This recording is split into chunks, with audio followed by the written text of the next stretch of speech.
over the past couple of months, we've been talking to port drivers in Los Angeles and in New Jersey as they're organizing and saying, you know what, the crummy conditions, the crummy equipment, the crummy pay, enough already. So when I saw here just within the last couple of hours that 30 port drivers out in Carson, California, are out in California are on strike just for 24 hours to draw attention to their situation. I go, these are people we've got to talk to, which is why I've asked Mario Hernandez, one of the employees on strike tonight, to come talk to us. Mario, thanks for taking time for us. Thank you. Thank you for having me. So congratulations. I mean, the first step is always the hardest, and I have ultimate respect for anybody willing to stand up and say enough is enough already. So good for you. Thank you. Thank you so much. Thank you for the opportunity. So let me ask you, what drove you and your coworkers to this point? Well, the reason we are on a strike is to demand our right to form a union without retaliation. And have you been getting, here in Pennsylvania, there's the legislature's trying to push through a law that says you can't really talk to your coworkers. That's stalking. But employers can harass the hell out of their employees. So I guess the question I have for you is, what kind of retaliation, what kind of harassment have you been encountering there with your employer? Well, they do have unfair labor practice.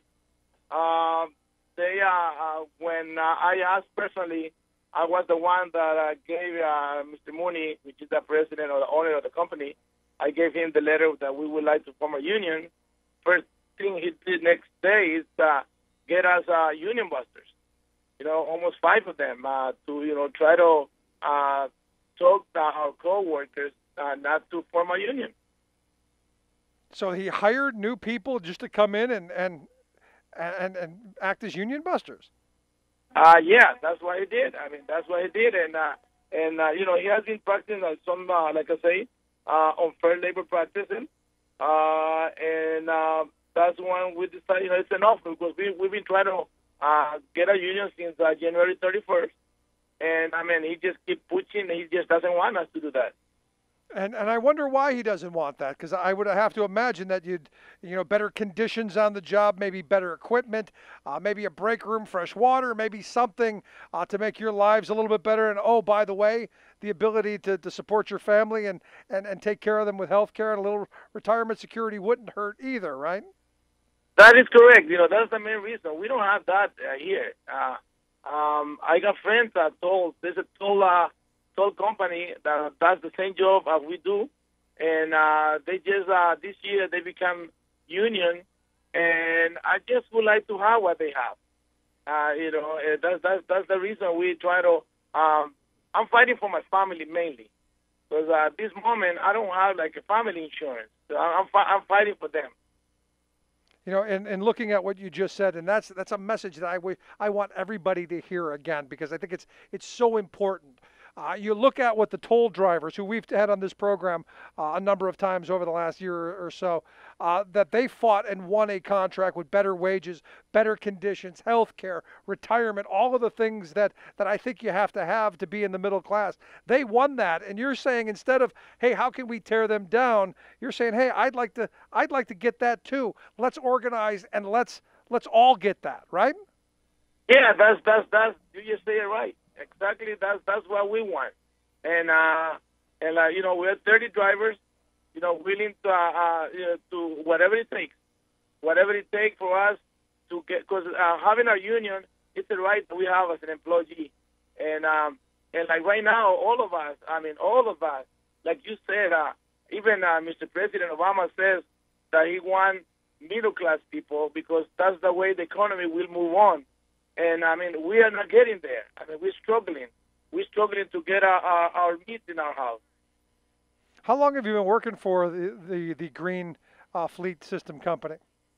I've been working for them for 3 years and 8 months, almost 4 years already. What do you say to someone who would say, well, if you don't like the conditions or the pay, that there's another job? Okay, but we're going to end up with the same thing, because the jobs are there, especially here at the port of Long Beach and Harbor, Long Beach and Los Angeles, I'm sorry. The condition for all almost everybody at the Port of LA and Long Beach are struggling. Okay, and so if I get out of here, where do I go?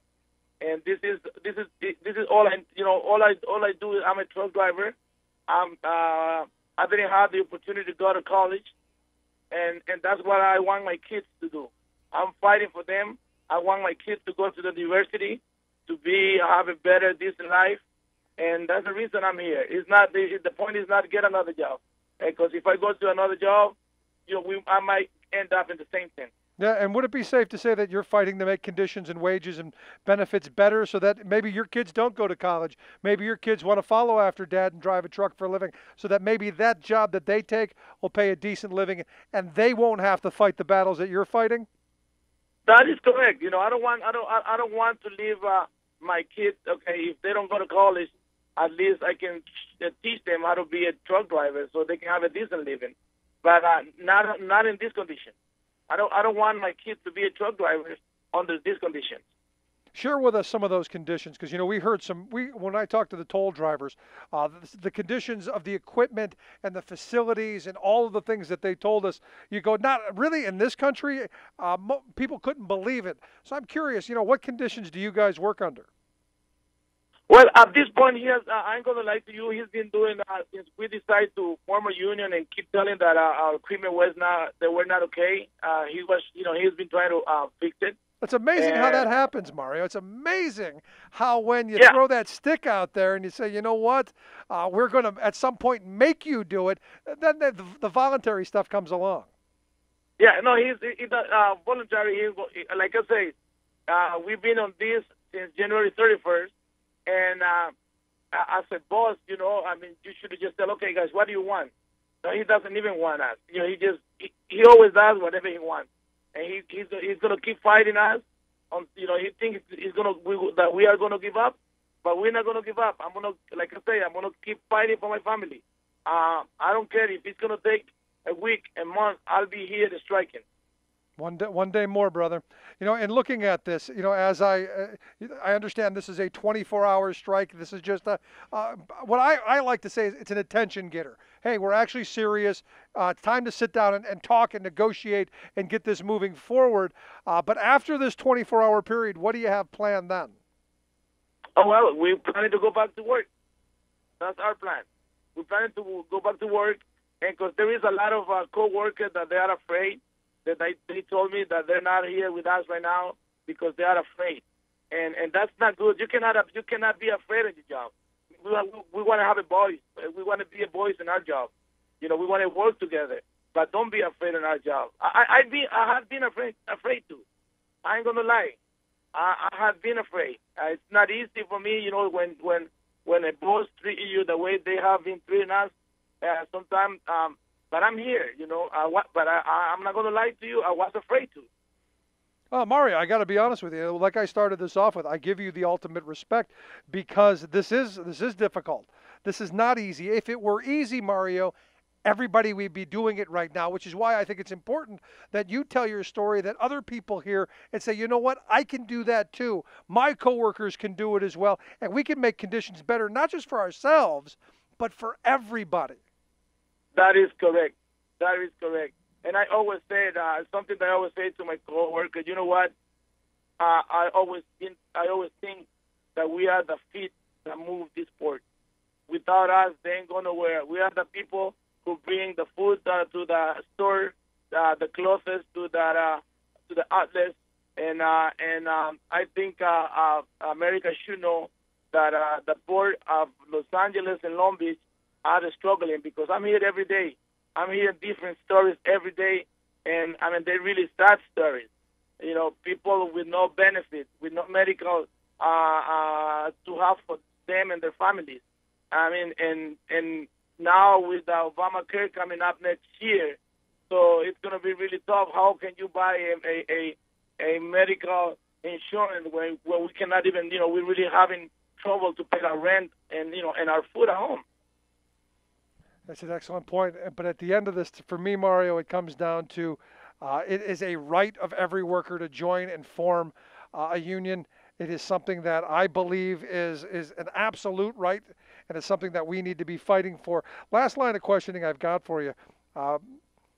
I look at this as an opportunity for your employer and the employees to come together and make conditions better for everybody, make conditions better for the workers and the drivers through better equipment, and so that they can have better productivity, so that the owner of the company makes a little bit more. I see this as an opportunity for everybody to do better. Do you see this as the employer sees this as an adversarial thing, and us versus them, instead of a way forward for everybody? Yeah, I think that's the way you look at it. I mean, but I think, like you just said it. You just said it the right way. We just want, if we come together, it'll be better for him, it'll be better for us, and everybody, should be happy. When you have your employee happy, the company runs better. And I think he should call us, because we're planning to come back to work, tomorrow. And I hope that he, try to sit with us and see what we can do. Well, the hope is you go back to work tomorrow. He has a change of mind. You sit down, you move forward, you negotiate. My hope is that no one gets fired, that none of that has to happen, that you guys go forward and this works itself out, and you get better. You get better conditions. Mario, I appreciate the time. I look forward to talking to you at the end of the road when you've won this. All right. Thank you so much for this opportunity. God bless you, and God bless America. Thanks so much, Mario Hernandez. Let's take a quick break. Right back with your thoughts. 1-888-520-RICK, 1-888-520-7425. This is The Rick Smith Show, where working people come to talk.